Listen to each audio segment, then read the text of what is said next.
Napenda, labda tanishangaa, lakini waingize kidogo katika sala ya tafakari katika siku hii ya Pentekoste.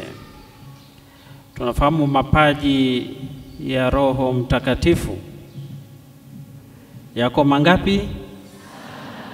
Yako 7. Sawa. Sasa mimi naomba kwanza nyewe wote mniangalie mimi wote. Utaelewa hapo baadaye nini nataka kusema. Na usiangalie sehemu nyingine yoyote. Niangalie mimi.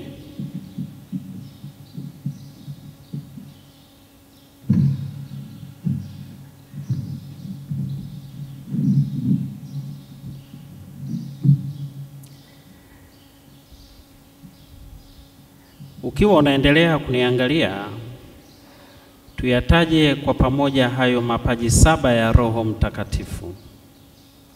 La kwanza, la pili, tuendelee tena, halafu lingine na tena, ndipo lilosaulika. Sasa fumba macho.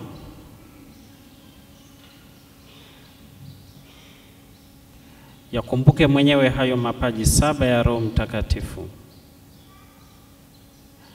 Katika ukimya, omba moja tu kati ya hayo.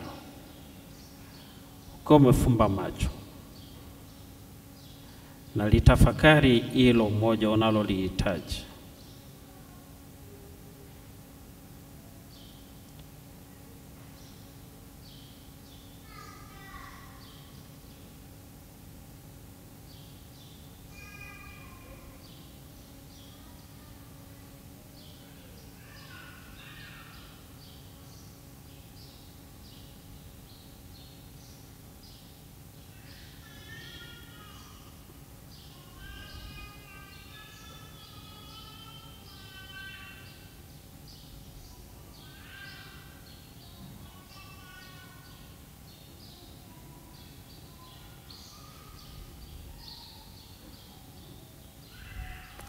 Haya, fumbua macho.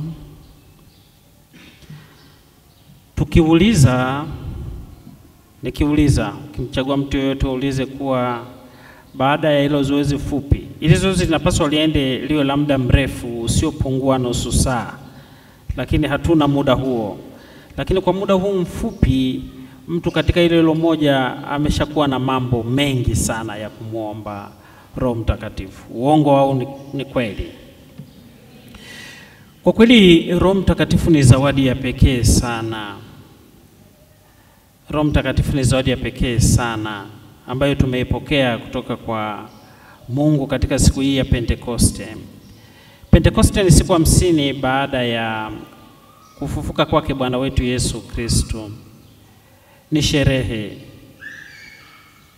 ambapo Mungu Baba na Mwana wanaituma nafsi nyingine kuja kukaa pamoja nasi, kushirikiana nasi, kututia nguvu, kutuondoa katika ukiwa, katika mashaka, katika hofu na wasiwasi.